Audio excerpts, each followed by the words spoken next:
Welcome to the AgriAsia Commodities Podcast. I'm Kang, Vice President of the Soft Agricultural Commodities Asia team at StoneX. This is your soybean weekly update, where we take a deep dive into last week's market developments across soybeans, meal, and oil. From the US policy gridlock to South America's fast-paced planting season, and look ahead to the trends shaping price direction as we move further into October.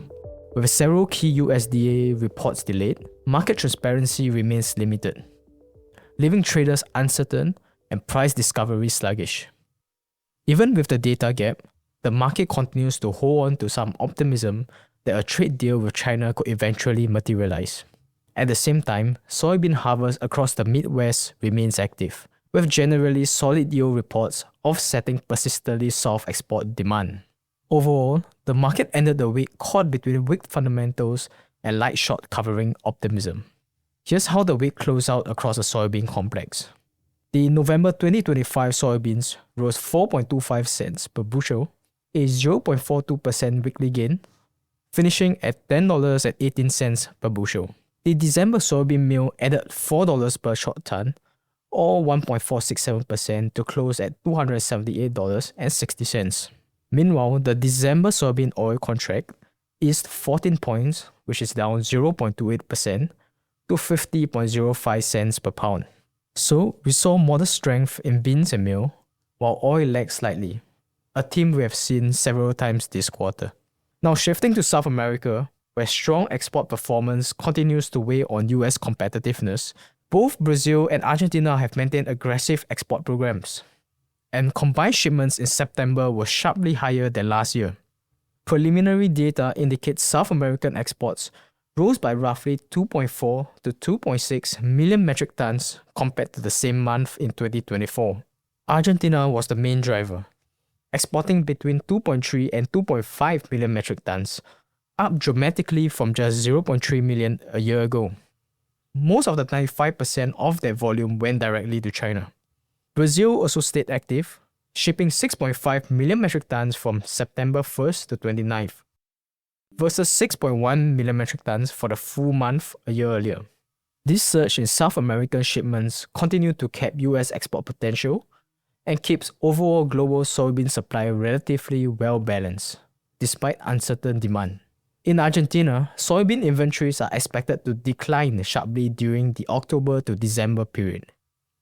Last week's surge in export sales, mainly to China, will keep shipping activity high through the next couple of months. Crushers who sold meal and oil for export under the temporary zero export tax window in late September have been active buyers from local farmers recently. However, this front-loaded demand is expected to lead to much tighter soybean supplies by early 2026. By the time, Argentine reserves are projected to reach multi-year lows, likely constraining both crush and export volumes. To compensate, Argentina will likely import more soybeans from Paraguay in February and March. Between September and March 2025/26, total soybean exports are now forecast at 7.2 million tons, up sharply from just 0.6 million metric tons last year, while crush volumes are projected to decline by about 1 million metric tons to 23.15 million metric tons. Now let's take a closer look at the new crop outlook across South America. In Brazil, conditions are looking promising. StoneX estimates production at 178.6 million metric tons for the crop year 2025/26, a 0.3% increase from September's forecast and more than 5% than last year's crop. According to AG Rural, planting reached 3.2% of the expected area as of last Thursday, up from 2% a year ago. The pace remains led by Paraná, while Mato Grosso is quickly catching up following improved rainfall across several key zones. Meanwhile, there were some reports reporting that Brazilian farmers have already planted 9.15% of the expected area, which is up sharply from 2.3% at the same time last year.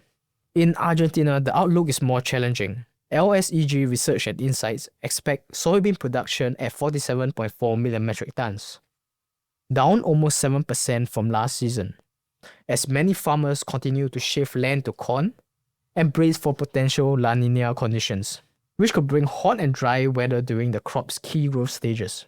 The Buenos Aires Grain Exchange projects slightly higher output at 48.5 million tons, down from 50.3 million last season, with planted area estimated around 16.7 million hectares, slightly below the USDA's latest figures. On the demand side, global soybean meal consumption might not match last year's pace after the EUDR was delayed again. This postponement means European buyers are less inclined to build up inventories before year-end, reducing short-term import demand. Meanwhile, crushing capacity continues to expand across all three major origins.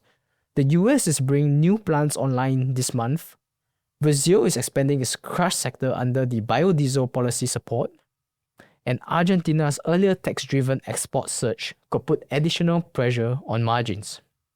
Back in the US, attention turns to the government's farm aid package, estimated at 10 to 14 billion US dollars, primarily aimed at supporting soybean farmers. However, if the shutdown continues, the timeline and the structure of payments remains uncertain. While this assistance will help with the short-term cash flow, it doesn't create new demand and could actually encourage more on-farm storage as farmers wait for improved deferred prices. In the biofuel sector, the break-even for soybean oil as a biodiesel feedstock is currently around 50 cents. Weakness in the broader energy market continues to pressure biodiesel producers, and the ongoing uncertainty around the EPA policy keeps compliance credit markets subdued. Higher US crush rates and a softer product basis are also limiting upside potential.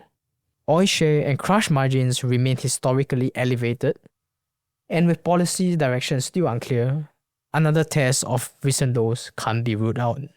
To sum it up, the soybean complex remains range-bound, caught between US policy uncertainty and South American supply strength. Short-term momentum looks slightly improved, but the market still needs a catalyst.